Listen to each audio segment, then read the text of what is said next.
Olá, tudo bem com vocês? Hoje, dia 358 da nossa leitura da palavra, nós vamos ler 3 João e Judas. A terceira epístola de João, assim como a segunda, não revela diretamente o nome de seu autor, mas a tradição desde os primeiros dias da igreja estabelece que o autor foi o apóstolo João. Assim como a segunda epístola, tem havido várias conjecturas ao longo dos anos de que um novo discípulo de Cristo, chamado João, talvez tenha escrito esta carta, mas todas as evidências apontam para o autor como sendo João o discípulo amado, o qual também escreveu o Evangelho de João. Provavelmente foi escrita entre os anos 85 e 95 d.C., no mesmo tempo que as outras cartas de João. João teve 3 motivos para escrever essa terceira epístola.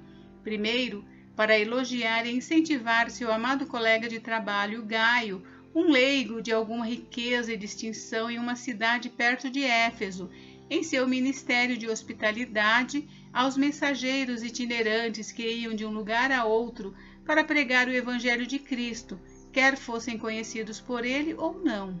João exorta-o a continuar a fazer o bem e a não imitar o mal, como no exemplo de Diótrefes. O conceito de oferecer hospitalidade aos estrangeiros tinha grande precedência no Antigo Testamento. Atos de hospitalidade em Israel incluíam a recepção humilde e graciosa de estrangeiros à casa para alojar, alimentar e proteger. Além disso, o ensino do Antigo Testamento retrata os israelitas como um povo alienado e muito dependente da hospitalidade de Deus, como aquele que graciosamente atendia às suas necessidades, redimindo-os do Egito e providenciando-lhes alimentação e vestuário no deserto. Segundo, indiretamente, adverte e condena o comportamento de Diótrefes, líder ditatorial que tinha assumido uma das igrejas na província da Ásia e cujo comportamento era diretamente contra tudo que o apóstolo e o seu evangelho representavam. Este homem não só se recusara a reconhecer a autoridade de João como apóstolo, mas também a receber suas cartas e submeter-se às suas direções. Ele também circulou calúnias dolosas contra João e excomungou os membros que demonstraram apoio e hospitalidade aos mensageiros de João. Terceiro, antes de concluir sua carta, ele louva o exemplo de Demétrio, discípulo sobre o qual relatava-se um bom testemunho. João, como sempre, enfatiza a importância de andar na verdade do Evangelho. Hospitalidade, apoio e encorajamento para os nossos irmãos cristãos são uns dos principais preceitos dos ensinamentos de Jesus, e Gaio foi, obviamente, um excelente exemplo desse ministério. Devemos fazer o mesmo sempre que pudermos, acolhendo missionários, pregadores e estrangeiros visitantes, não só nas nossas igrejas, mas também nas nossas casas, oferecendo-lhes todo o apoio e incentivo de que precisam, desde que tenhamos a certeza de que são verdadeiros seguidores. Também precisamos ter o cuidado de sempre seguir apenas o exemplo daqueles cujas palavras e ações estão de acordo com o Evangelho e de estar alerta para sermos capazes de detectar pessoas como Diótrefes, um líder cujo comportamento estava longe de ser parecido com o que Jesus ensinou. Bem, este livro tem um único capítulo. Vamos à leitura? Prefácio e saudação. O presbítero ao amado Gaio, a quem eu amo na verdade. O bom exemplo de Gaio. Amado, peço a Deus que tudo corra bem com você e que esteja com boa saúde, assim como vai bem a sua alma. Pois fiquei muito alegre quando os irmãos vieram e deram testemunho de que você é fiel à verdade e vive de acordo com a verdade. Não tenho maior alegria do que esta, a de ouvir que os meus filhos vivem de acordo com a verdade.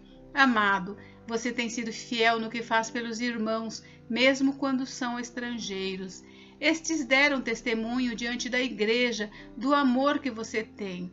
Você fará bem encaminhando-os em sua jornada de um modo que agrada a Deus, pois foi por causa do nome que eles saíram, sem receber nada dos gentios. Portanto, devemos acolher esses irmãos para que nos tornemos cooperadores com eles na proclamação da verdade. Diótrefes e Demétrio. Escrevi algumas palavras à igreja, mas Diótrefes, que gosta de exercer a primazia entre eles, não nos dá acolhida. Por isso, quando eu for aí, farei com que se lembre das obras que ele pratica, proferindo contra nós palavras caluniosas, e não satisfeito com isso, ele não recebe os irmãos, impede os que querem recebê-los e os expulsa da igreja. Amado, não imite o que é mal, e sim o que é bom. Quem pratica o bem procede de Deus, quem pratica o mal jamais viu a Deus. Quanto a Demétrio, todos dão bom testemunho dele, até a própria verdade, e nós também damos testemunho, e você sabe que o nosso testemunho é verdadeiro. Saudações finais. Muitas coisas tinha para lhe escrever, mas não quis fazê-lo com tinta e pena, pois espero vê-lo em breve. Então conversaremos pessoalmente. A paz esteja com você. Os amigos mandam saudações. Dê saudações aos amigos, um por um. Bem, agora nós vamos ler o livro de Judas. Já o início da epístola identifica Judas, irmão de Tiago, como seu autor. Judas era provavelmente o meio-irmão de Jesus, já que Jesus também tinha um meio-irmão chamado Tiago. Aqui, ele não se identifica como um irmão de Jesus, devido à humildade e reverência para com Cristo. O livro de Judas está intimamente relacionado com o livro de 2 Pedro e provavelmente foi escrito entre 60 e 80 d.C. Este livro é muito importante para nós porque foi escrito sobre o fim dos tempos, para o fim da era da Igreja. A era da Igreja começou no dia de Pentecostes. Judas é o único livro inteiramente dedicado à grande apostasia. Para quem não sabe, apostasia é afastar-se da fé, dos princípios do Evangelho. O livro de Judas está repleto de referências ao Antigo Testamento. O uso de Judas das bem conhecidas ilustrações históricas de Sodoma e Gomorra, Caim, Balaão e Coré lembrou aos cristãos judeus da necessidade da verdadeira fé e obediência. Judas descreve que más obras são a prova da apostasia e nos exorta a batalhar pela fé, pois há joio no meio do trigo.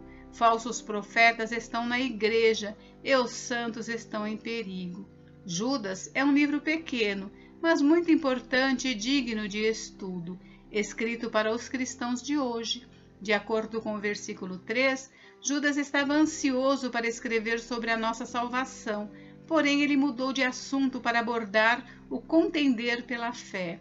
Esta fé personifica o corpo completo da doutrina cristã ensinada por Cristo e posteriormente transmitida aos apóstolos.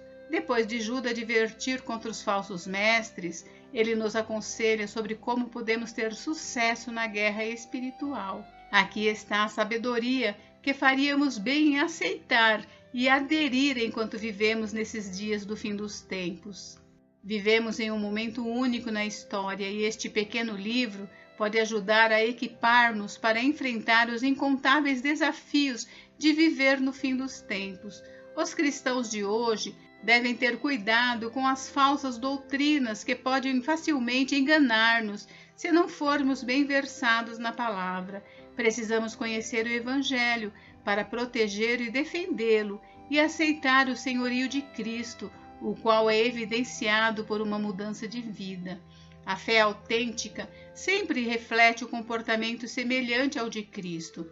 Nossa vida em Cristo deve refletir o conhecimento do nosso próprio coração, que descansa na autoridade do Criador e Pai Todo-Poderoso e põe fé em prática. Precisamos desse relacionamento pessoal com Ele. Só então conheceremos sua voz tão bem que não seguiremos a nenhum outro. Bem, este livro tem apenas um único capítulo. Vamos à leitura? Prefácio e saudação. Judas, servo de Jesus Cristo e irmão de Tiago, aos que foram chamados, são amados em Deus Pai e guardados em Jesus Cristo. Que a misericórdia, a paz e o amor lhes sejam multiplicados. O juízo sobre os falsos mestres.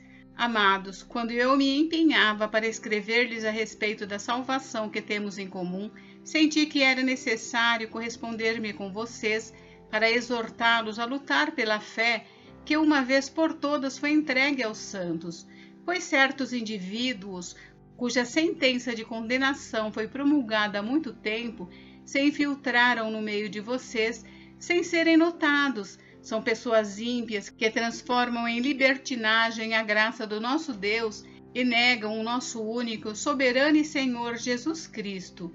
Embora vocês já estejam cientes de tudo de uma vez por todas, quero lembrar-lhes que Jesus, tendo libertado um povo, tirando-o da terra do Egito, destruiu depois os que não creram, e os anjos, os que não guardaram o seu estado original, mas abandonaram o seu próprio lugar, ele tem guardado sob trevas, em algemas eternas para o juízo do grande dia. Igualmente, Sodoma, Gomorra e as cidades vizinhas, que também se entregaram à imoralidade e adotaram práticas contrárias à natureza, foram postas como exemplo do castigo de um fogo eterno.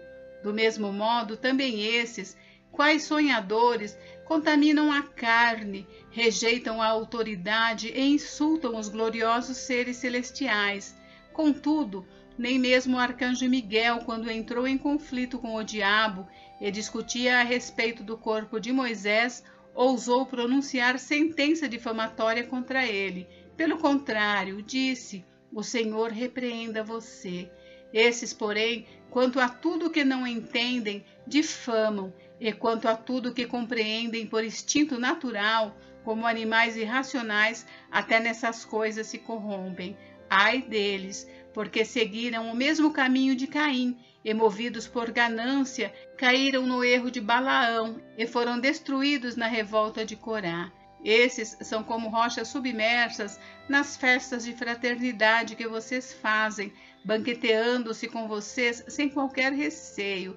São pastores que apacentam a si mesmos, são nuvens sem água, impelidas pelos ventos, são árvores que em plena estação dos frutos continuam sem frutos, duplamente mortas e arrancadas pela raiz. São ondas bravias do mar, que espumam as suas próprias sujeiras, são estrelas sem rumo, para as quais está reservada a mais profunda escuridão para sempre. Foi a respeito deles que também profetizou Enoque, o sétimo depois de Adão, dizendo: eis que o Senhor vem com milhares de seus santos, para exercer juízo contra todos e para convencer todos os ímpios a respeito de todas as obras ímpias que praticaram, e a respeito de todas as palavras insolentes que os ímpios pecadores proferiram contra ele. Esses tais são murmuradores, pessoas descontentes que andam segundo as suas paixões. A sua boca vive falando grandes arrogâncias, adulam os outros por motivos interesseiros. A palavra dos apóstolos. Mas vocês, meus amados, lembrem-se das palavras anteriormente proferidas pelos apóstolos de nosso Senhor Jesus Cristo. Eles diziam a vocês: nos últimos tempos haverá zombadores, andando segundo suas ímpias paixões. São estes os que promovem divisões, seguem os seus próprios instintos e não têm o Espírito. Conselhos finais.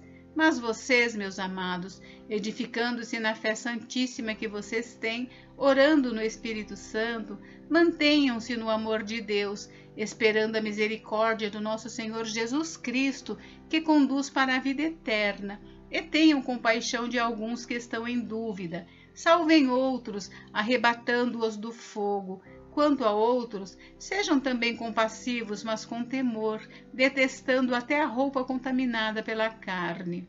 Doxologia.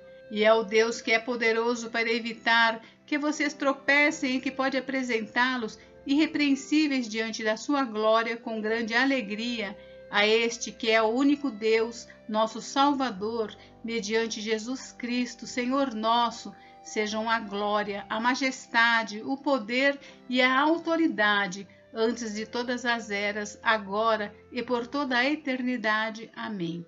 Gente, encerramos a leitura do livro de Judas. Amanhã nós daremos início à leitura do livro de Apocalipse. Fiquem com Deus, Deus abençoe vocês. Até amanhã.